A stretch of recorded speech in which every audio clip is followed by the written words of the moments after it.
দুই নাম্বার মাধ্যম হচ্ছে মসজিদে যে জামাতে সালাত আদায় করা। জামাতে সালাতুল জামাআ তাফদুলু সালাতাল ফাযযি বি27 দারাজা। ঘরে নামাজ পড়লে একা একা পড়লে যেই সওয়াব, জামাতে পড়লে 27 গুণ বেশি সওয়াব। সুবহানাল্লাহ বলতে পারলেন না?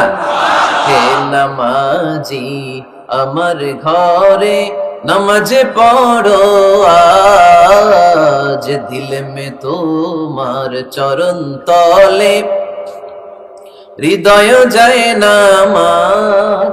হে নামাজি আমার ঘরে নামাজে পড়ো আজ, দিল মে তোমার চরণ তলে হৃদয় যায় নামাজ। পড়েন আল্লাহু আকবার।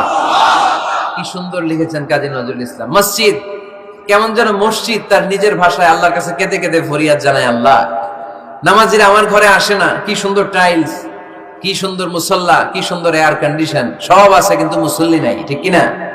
মসজিদগুলো আল্লাহর কাছে ফরিয়াদ জানায়। এজন্য আমরা যেন মসজিদমুখী হই। কি মুখী? আওয়াজ করে বলতে হবে, কি মুখী? মসজিদমুখী। তাহলে মসজিদ আবাদের এক নাম্বার পদ্ধতি মসজিদ বানানো, দুই নাম্বার মসজিদে বেশি বেশি যে জামাতে সালাত আদায় করা, তিন নাম্বারে মসজিদের সাথে সম্পর্ক জুড়ে দেওয়া, হৃদয়টা যেন সবসময় মসজিদের সাথে লেগে থাকে। আল্লাহর হাবিব সাল্লাল্লাহু আলাইহি ওয়াসাল্লাম বললেন, সাবআতুন ইউযিল্লুহুমুল্লাহু ফি যিল্লিহি ইয়াওমা লা যিল্লা ইল্লা যিল্লু। 7 শ্রেণীর ব্যক্তিকে আল্লাহ তাআলা কিয়ামতের দিন আরশের নিচে ছায়া দিবে, যেদিন আল্লাহর আরশের ছায়া ছাড়া কোনো ছায়া পৃথিবীতে থাকবে না। সেই দিনটা কি এই দিনের মতো? কিয়ামতের দিনটা আজকের এই দিনের মতো হবে? 50,000 বছর হবে। এটা লেন্থ, এটা ডিউরেশন। কাআন সাফসাফা লা তারা ফিহা ইওয়াজা ওয়ালা আমতা, লেভেল প্লেইং ফিল্ড, তামার জমিন। একটু কল্পনা করেন তো ওই দিনটা কত ভয়ঙ্কর। বাবা ছেলেরে চিনবে না ওই দিন, ছেলে বাবারে চিনবে না, স্ত্রী স্বামীকে চিনবে না, স্বামী স্ত্রীকে চিনবে না, পীর সাহেব মুরিদ চিনবে না, মুরিদ পীর সাহেবকে চিনবে না, নেতা কর্মীকে চিনবে না, কর্মী নেতাকে চিনবে না। হায় হায়, ইয়া নাফসি ইয়া নাফসি বলে কাঁদবে। সূর্যটা মাথার কাছে চলে আসবে, সূর্যের তাপে মাথার মগজগুলো গলে গলে নাকের ছিদ্র আর কানের ছিদ্র দিয়ে টপ টপ করে বেয়ে বেয়ে পড়বে।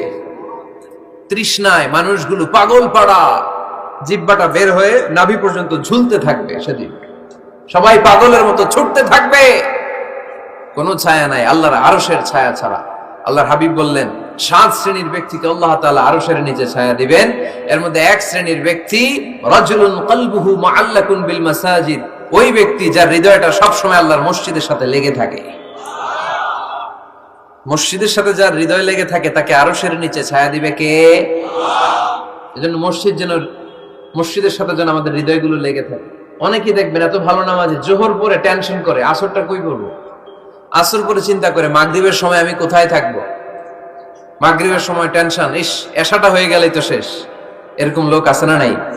এদেরকে সেই কঠিন ভয়াবহ দিনে আরশের নিচে ছায়া দিবে কে? তারপরে মসজিদ আমাদের 4 নাম্বার পদ্ধতি, মসজিদকে পরিচ্ছন্ন রাখা, মসজিদকে ঝাড়ু দেয়া। মসজিদকে যারা পরিষ্কার করে তাদের হৃদয়ের যন্ত্রণা দূর করে দেয় কে?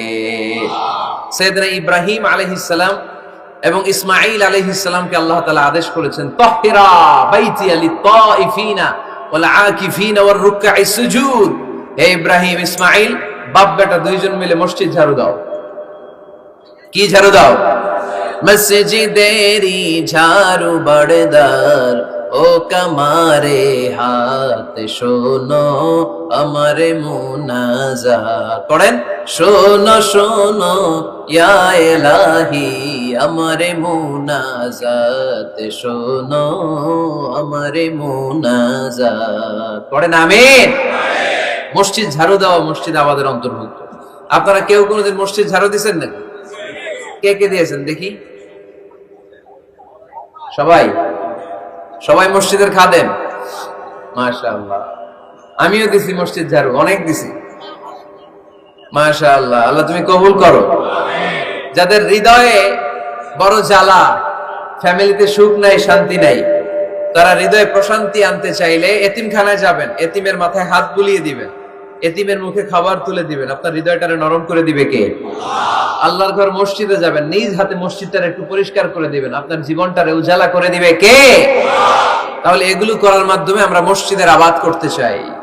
আমরা মসজিদের আবাদকারী হতে চাই কি চাই না? আল্লাহর ঘর মসজিদ আবাদ করার মতো শ্রেষ্ঠ কাজ পৃথিবীতে হতে পারে না। এই মসজিদের কিছু আদব আছে, আল্লাহ রাসূল সাল্লাল্লাহু আলাইহি ওয়াসাল্লাম বলেছেন এই আদবগুলো মেনটেন করে যেন আল্লাহর ঘর মসজিদের সাথে আমরা ব্যবহার করি। মসজিদের 1 নম্বর আদব হচ্ছে মসজিদে ওযুর সাথে প্রবেশ করা। কিসের সাথে? ওযু করে পরিচ্ছন্ন হয়ে মসজিদে প্রবেশ করা। এজন্য অপবিত্র অবস্থায় গোসল ফরজ, এরকম অবস্থায় মসজিদে ঢোকা যাবে? কথা বলেন, ঢোকা যায়? যেই নারীদের মাসিক চলতেছে, মেনস্ট্রুয়েশনাল পিরিয়ড চলতেছে, ওই নারীদের পক্ষে মসজিদে ঢোকা জায়েজ আছে? নাই। তাহলে এটা হলো 1 নম্বর আদব। মসজিদে ঢোকার সময় কি করে ঢুকবো? ওযু করে। আওয়াজ করে বলেন, কি করে ঢুকবো? ওযু করে। 2 নম্বর আদব হচ্ছে মসজিদে যাওয়ার সময় সবচেয়ে ভালো জামাটা পরে যাব, সবচেয়ে ভালো পাঞ্জাবিটা পরে যাব। জানতো আপনারা? না সবচেয়ে সিরাটা পরে যান? হ্যাঁ, অনেকের নামাজের জন্য একটা পুরান জামা আছে, সিরা পাড়া, এদিকে হাত উঠালে এদিকে দেখা যায়, আছে না নাই? সবচেয়ে সিরা পাড়াটা রাখে নামাজের জন্য, কপাল পোড়া। আর সুন্নতে খাতনার অনুষ্ঠানে গেলে মাশাআল্লাহ লেহেঙ্গা গায়ে দেয়া যায়, আছে না নাই? না, আপনি ইবাদতের জন্য সবচেয়ে সুন্দর জামাটা রাখবেন। এজন্য রাব্বুল আলামিন বলেন, ইয়া বানি আদম খুযু যিনাতাকুম ইনদা কুল্লি মাসজিদ। ও বনি আদম, তুমি যখন আল্লাহর ঘর মসজিদে ঢুকবা, ও বনি আদম, তুমি যখন নামাজের মুসল্লায় দাঁড়াবা, তোমার সবচাইতে দামি, সবচাইতে সুন্দর জামাটা গায়ে দিয়ে তুমি নামাজে দাঁড়াও। ঠিক কি না? তাহলে এখন মসজিদে যাওয়ার সময় কি গায়ে দিয়ে যাবেন বলেন? ফিতা করবাই? হ্যাঁ, মাশাআল্লাহ। হ্যাঁ, সবচেয়ে ভালো কাপড়টা আয়রন করে পারফিউম মেখে তারপরে আমরা যাব। রাজি আছেন তো? 3 নম্বর আদব হচ্ছে মসজিদে ঢোকার সময় বাম পা দিয়ে ঢুকতে হয়।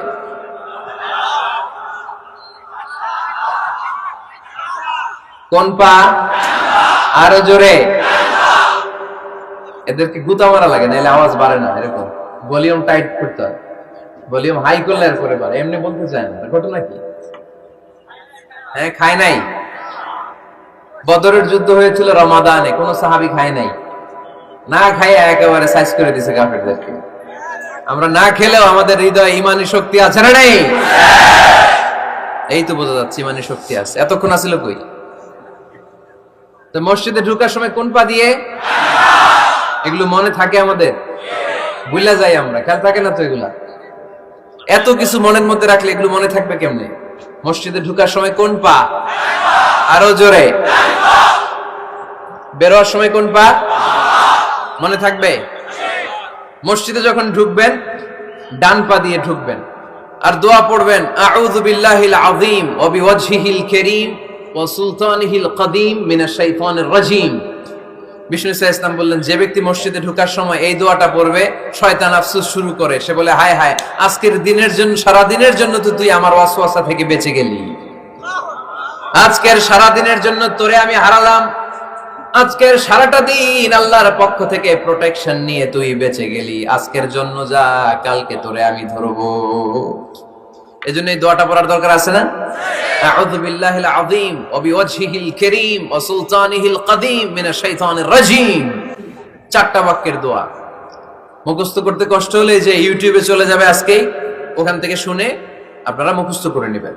এই দোয়াটা পড়বেন, তাহলে ওই দিনের জন্য শয়তানের ওয়াসওয়াসা, টেম্পটেশন, প্রভোকেশন থেকে আপনি আল্লাহ তাআলার প্রোটেকশনে চলে গেলেন। সুবহানাল্লাহ পড়েন। তারপর আল্লাহর হাবিব বললেন, ঢোকার আগে আমারে সালাম দাও। পড়বেন, আসসালামু আলাইকা আইয়ুহান নাবিয়্যু ওয়া রাহমাতুল্লাহি ওয়া বারাকাত। এই 2টা জিনিস যখন করে ফেললেন, তখন ডান পা দিয়ে পড়বেন, আল্লাহুম্মা ইফতাহ লি আবওয়াবা রাহমাতিক। সুবহানাল্লাহ পড়েন। আল্লাহুম্মা ইফতাহ লি, ও আল্লাহ আমার জন্য তুমি খুলে দাও আবওয়াবা রাহমাতিক, তোমার রহমতের দরজা। তার মানে মসজিদে ঢুকলে রহমত পাওয়া যায় কি যায় না? মসজিদে ঢুকলে পাওয়া যায় রহমত। মসজিদের বাইরে রহমতের কথা আল্লাহ বলে নাই, মসজিদের ভিতরে রহমত। কোথায় রহমত? কোথায়? মসজিদের ভিতরে রহমত আছে না? তার প্রমাণ মসজিদে ঢুকলেই শান্তি লাগে কেমন জানি, আর ঘুমে ধরে। মসজিদে ঘুমাইছেন কারা কারা দেখি? সবাই ঘুমাইছেন? আরে আমি কত ঘুমাইছি। জুমার নামাজের সময় যে কি ঘুম আসে, আসে আসে কমন পড়ছে, একেবারে কমন পড়ে গেছে। ঘুম আসে কারণ রহমতের ঝিরি ঝিরি বাড়ি ধারা আল্লাহ তাআলা আরশের উপর থেকে নাজিল করতে থাকে। আর এই রহমতের কারণে হৃদয়টা প্রশান্ত হয়ে যায়, অনেকের ঘুমও চলে আসে, ঠিক কি না? এজন্য আল্লাহুম্মা ইফতাহ লি আবওয়াবা রাহমাতিক, ও আল্লাহ তোমার রহমতের দরজাগুলো আমার জন্য খুলে দাও। এই দোয়া করলে রহমতের দরজা খুলে দেয় কে? আবার মসজিদ থেকে যখন বের হবেন তখন কোন পা দিয়ে? জোরে বলেন। বাম পা দিয়ে কি পড়বেন? আল্লাহুম্মা ইন্নী আসআলুকা মিন ফাদলিক, ও আল্লাহ তোমার কাছে আমি তোমার পক্ষ থেকে ফদল চাই, মানে রিজিক চাই। রিজিক দেওয়ার মালিক কে? তার মানে খুব সোজা সাপটা কথা হচ্ছে, মসজিদের ভিতরে পাওয়া যায় রহমত, আর বাইরে পাওয়া যায় ফদল বা রিজিক। বাইরে পাওয়া যায় কি?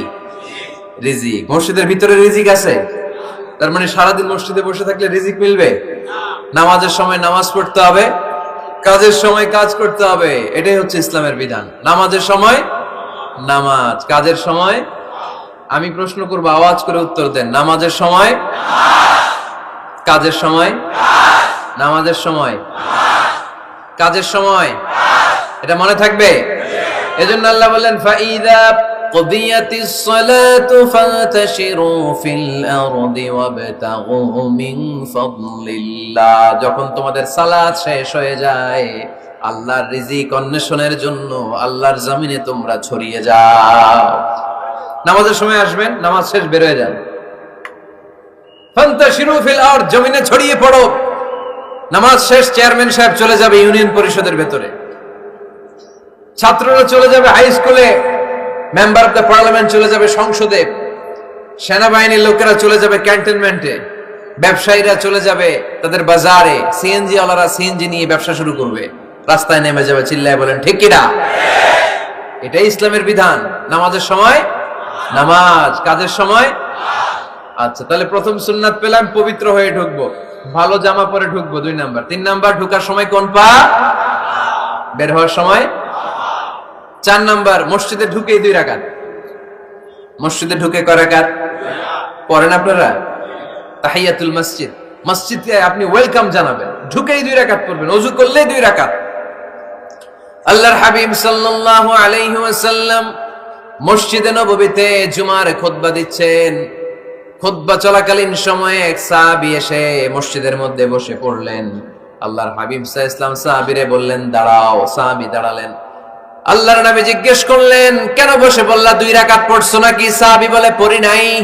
বিশ্বনবী বললেন তাহলে তাড়াতাড়ি 2 রাকাত নামাজ পড়ে বসে যাও। সুবহানাল্লাহ পড়ো। 2 রাকাত পড়ো নাই তো পড়ো, দাঁড়াও, তারপরে বসো। দেখেন খুতবা চলাকালীন সময়ে আমাদের খতিবরা কখনো খুতবা থামায়? কথা বুঝেন নাই? জুমার খুতবা আপনারা শুনেন না? খুতবা চলতেছে, ওই মুহূর্তে ইমাম সাহেবরা কখনো খুতবা থামায়? মাঝখানে কোনো ঝামেলা হলে থামায় না।